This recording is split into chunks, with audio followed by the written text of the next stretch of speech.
네, 여러분 안녕하십니까? 네, 요즘 이준석이 신드롬이라고 합니다. 네, 저는 예전부터 인터넷 뭐 뉴스 게시판이나 뭐 블로그나 이런 데다가 이준석을 지칭해서 유승민의 아바타다, 라고 많이 제가 언급을 했었는데요. 뭐 아무도 동조해주진 않더라고요. 근데 요즘 참 웃기게도 많은 언론과 또 많은 또 비평가, 또 유튜브 채널, 그리고 심지어 국민의힘 그 당대표를 뽑는 그 과정에서 나경원 후보가 유승민의 아바타다 이런 표현을 하더라고요. 조금 솔직히 저는 개인적으로 좀 야속한 부분도 있습니다. 네, 옛날에 제가 이렇게 뭐 인터넷상에서 막 이렇게 쓰고 막 이랬을 때는 아무도 이준석에 대해서 뭐 박근혜 키즈다 이러면서 별로 관심을 안 가졌었는데 요즘은 제가 이렇게 옛날에 이렇게 얘기했던 뭐 유승민의 아바타다 이런 거에 대해서 그대로 그 표현이 이렇게 방송에서 나오는 거 보고 참 씁쓸하기도 하고 좀 웃기기도 하고 그렇더라고요. 근데 이제 유승민의 아바타라고 이제 한 이유가 일단 이준석의 그 태생부터가 정계를 입문한 그 태생부터가 솔직히 좀 투명하지가 않았죠. 네, 그 대학 때 뭐 인턴으로서 뭐 유승민 사무실에서 뭐 그런 경력부터 해가지고 그리고 애초에 어떻게 거기서 이렇게 일을 하게 됐느냐라는 것을 따져봤을 때 이준석의 아버지와 또 유승민과 뭐 고교 동창이다, 친구다, 네, 이런 친분에 기초하고 있다는 것을 보고요. 저런 식으로 정기를 입문하는 게 과연 옳은 것인가?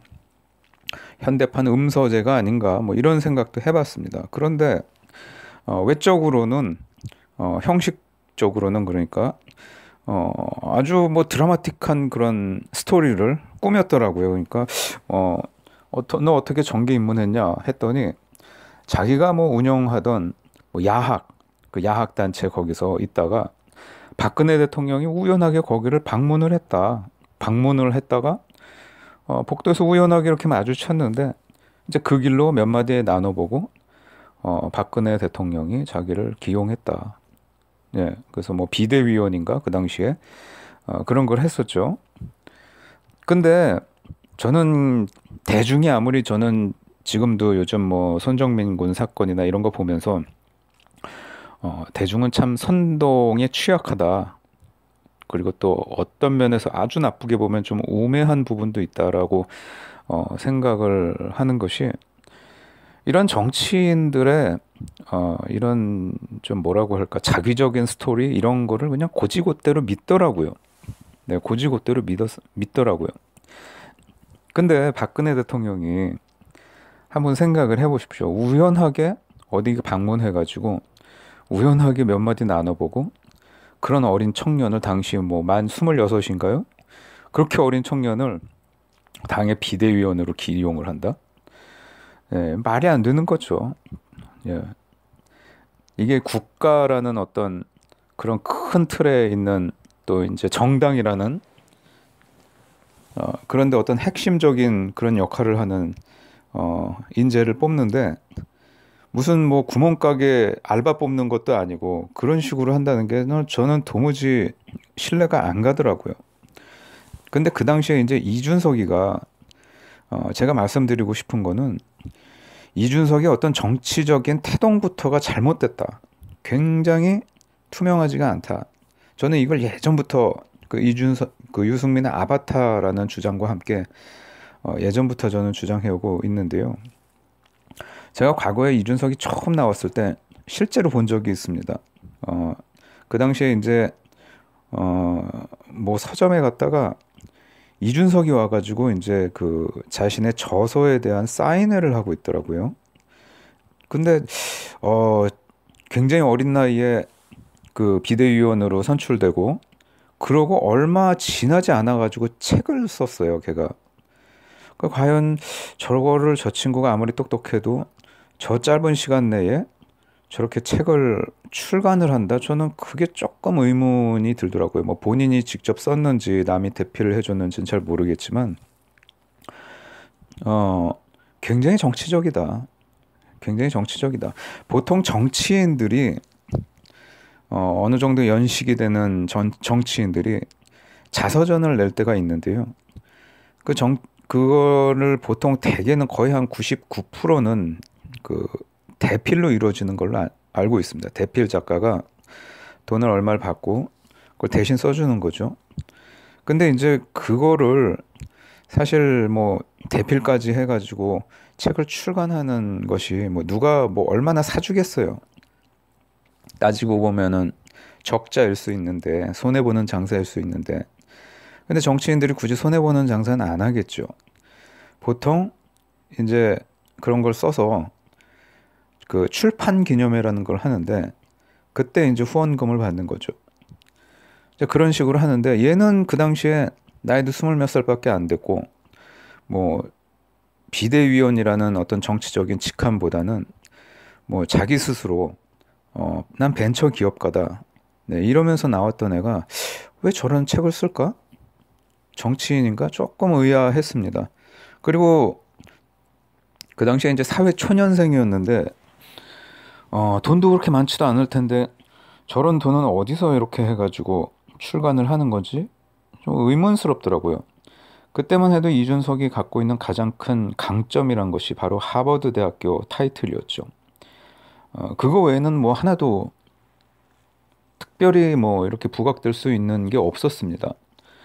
굳이 꼽자면은 자칭 벤처 기업가였죠. 자칭 벤처 기업가. 회사 이름이 클라세 스튜디오라고 했습니다. 클라세 스튜디오. 많은 사람들이 이제 의문을 가졌어요. 이 클라세 스튜디오가 도대체 무엇하는 회사냐? 이준석이 방송에 나와가지고 제가 벤처를 해봐서 알지만 뭐 제가 이제 뭐 벤처를 하는 입장에서 뭐 요런 수식어를 항상 붙이는 걸 제가 봤는데요. 그때 이미지가 실제로 자기가 하버드 대학교 컴퓨터공학과 그 페이스북을 창시했던 마크 주커버그와 뭐 동기 동창이다. 요거를 많이 내세웠었습니다. 그래서 사람들이 갖는 그 이준석에 대한 이미지란 것도요. 지금 이준석이가 무슨 국회의원 출마하고 정치인이고 방송에 뭐 종편 같은 데 나와가지고 정치평론하고 이런 이미지가 아니었고 그때만 해도 벤처 기업가, 굉장히 참신한 벤처 기업가 이런 이미지가 강했습니다. 심지어 마크 주커버그와 하버드 동기 동창이라는 그런 이유로 해서 마크 주커버그가 갖고 있던 그런 젊은 벤처 기업가 요 이미지가 있었죠. 조금 오버랩 돼가지고 그걸 스스로가 조금 이용했던 부분이 없지 않아 있었습니다. 그래서 제가 한편으로는 아니 저렇게 유능한 하버드 출신의 벤처 기업가가 IT 계통에 있는 벤처 기업가가 왜 정계를 입문하지? 그것도 보수 정당의 어떤 비대위원으로 도대체 이해가 안 가더라고. 보통 세상 일이란 게 어느 정도 이해되는 수준에서 인식이 되는 게 일반적인데 희한하다. 뭐 어떤 능력을 검증받았길래 저런 자리에 저렇게 어린 친구가 납득하기가 힘들었습니다. 그래서 클라스 스튜디오에 대해서 그때 관심을 많이 가졌죠. 그래서 찾아봤더니 회사가 뭐 매출도 없고 뭐 사업 소재지도 뭐 저기 뭐 강남역 근처에 무슨 오피스텔인데 그 당시에 이제 이준석이가 말은 많이 하는데 실언도 많이 했죠.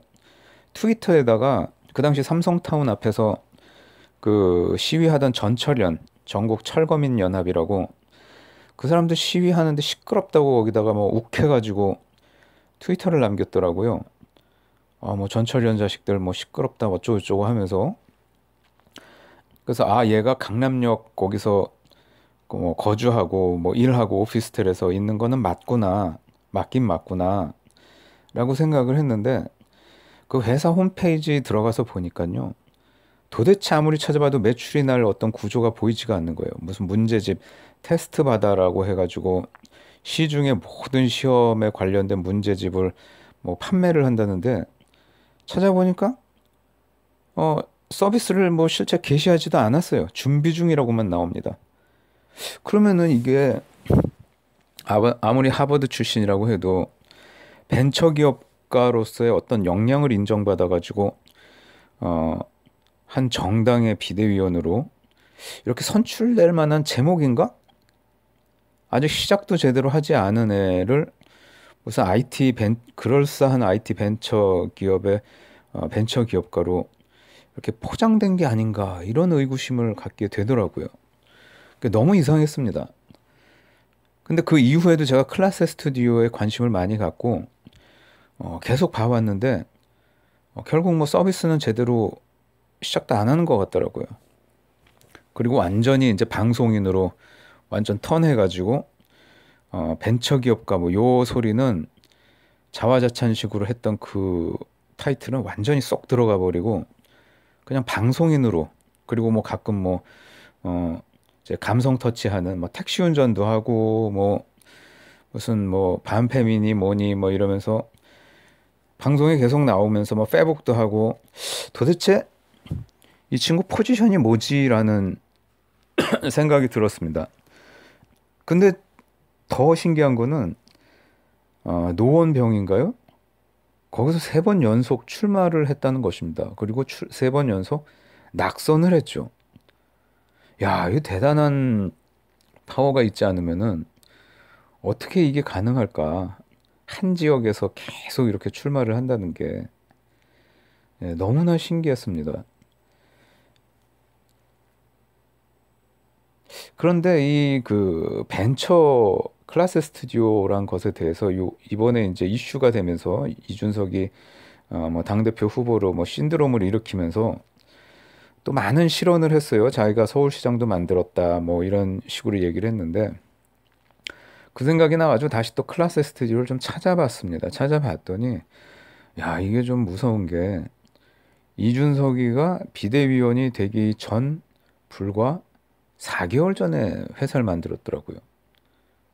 그럼 4개월 전에 급조한 회사를 어떻게 보면은 그 당시에 새누리당의 비대위원이 되기 위해서 어떤 그 직함을 갖기 위해서 만든 것이 아닌가? 이런 생각이 들었습니다. 그렇다면은 요즘 가뜩이나 젊은 사람들 뭐 공정이니 뭐 정의니 뭐 이런 얘기들을 해야 되는데 그런 가치에 완전히 반하는 인사가 아닌가. 단순히 나이만 젊지. 그 시작부터가 벌써 동등한 그런 젊은이로서 그런 공정한 과정을 거쳐서 진입을 한 친구가 아닌데 이 시작부터가 상당히 문제가 있다. 시작부터가 상당히 문제가 있다. 그 이면에는 바로 유승민의 입김이 있지 않나, 유승민의 어떤 파워가 작동하지 않았나 이런 생각을 해봅니다. 당시 이제 유승민이 박근혜 대통령을 배신하기 전이었으니까 또 가까운 측근으로서 이런 친구가 있다 한번 만나보시라 뭐 이런 조언을 해줄 수가 있었겠죠. 네. 그래서 제가 바로 현대판 음서가 아닌가, 정치적 금수저가 아닌가 이런 의문을 제기하는 겁니다. 그래서 이준석이는 참 시작부터가 참 투명치가 않다. 네, 시작부터가 참 투명치가 않다. 네, 이 점을 좀 지적을 하고 싶고, 보통 이런 친구들이 이렇게 어떤 권력을 쥐고 뭐 특혜 아닌 특혜를 받으면서 이런 현상이 과연 이 보수 우파 진영에 어떤 도움이 될 것인가? 저는 이제 궁극적으로 이 친구가 쭉 그래도 10년간 정치를 해온 그 과정을 보면요. 어떤 화합하고 뭐 젊은이로서의 어떤 참신함을 드러낸 적보다 계속 누군가 배신을 하고 분열을 일으키고 이런 모습들을 많이 봐왔죠. 과연 이게 이제 보수 우파 진영에 어떤 도움이 될 것인가? 또 다음 대선에 있어서 과연 대선을 승리로 이끌 수 있을 것인가? 이런 부분에 있어서 굉장히 회의적입니다. 굉장히 회의적입니다.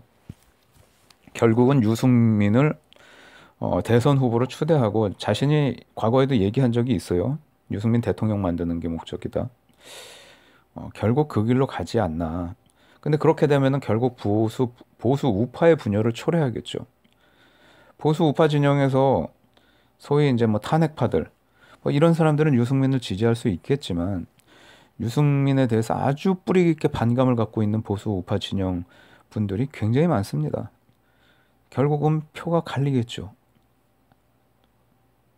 그렇게 가면은 결국은 대선에서 또 더불어민주당의 승리를 봐야 될 것이고, 실제로 요즘 종편 같은 데 나오는 더불어민주당 인사들, 뭐 더불어민주당 출신의 평론가들 말하는 거 보면요, 이준석에게 굉장히 호의적입니다. 보통 그 사람들이 보수 야당에서 무언가를 하면은 항상 거기다가 딴지를 걸고 비판적으로 논평을 내는데, 이준석에 대해서만은 굉장히 호의적으로 논평을 코멘트를 달더라고요. 뭐 이준석이 국민의힘 당대표 후보 1위로 막 신드롬을 일으키고 있는 것이 우리 정치사에 굉장히 좋은 현상이다, 뭐 이런 식으로 해석을 하는데요.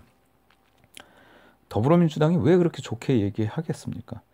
뭔가 자신들에게 도움이 될 거라고 판단을 했기 때문에 그런 거 아니겠습니까? 네. 저는 예전부터 이준석이 참 말을 잘한다. 그게 이제 뭐 논리적이냐, 그렇지 않냐를 떠나가지고 말을 또 굉장히 빨리 하죠. 생각도 굉장히 빠릅니다.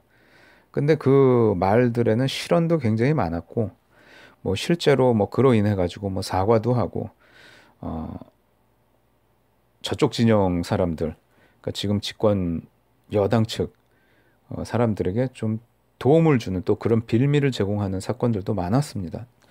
대표적으로 뭐 페북에서 무슨 뭐 만화 같은 거 하나 걸어놨다가 십자포알 또 맞으니까 문재인 그 당시 후보한테 찾아가가지고 막 머리 조아리고 막 사과하고, 결국 문재인 대통령한테만 어떤 좋은 이미지를 준 거죠. 또 그걸 또 받아주는 문재인 대통령을 향해서 대중들은 역시 뭐 아량이 넓으신 분이다, 포용력이 있으신 분이다, 네, 문재인만 띄워주는 그런 역할을 했습니다. 그게 바로 이준석이었습니다.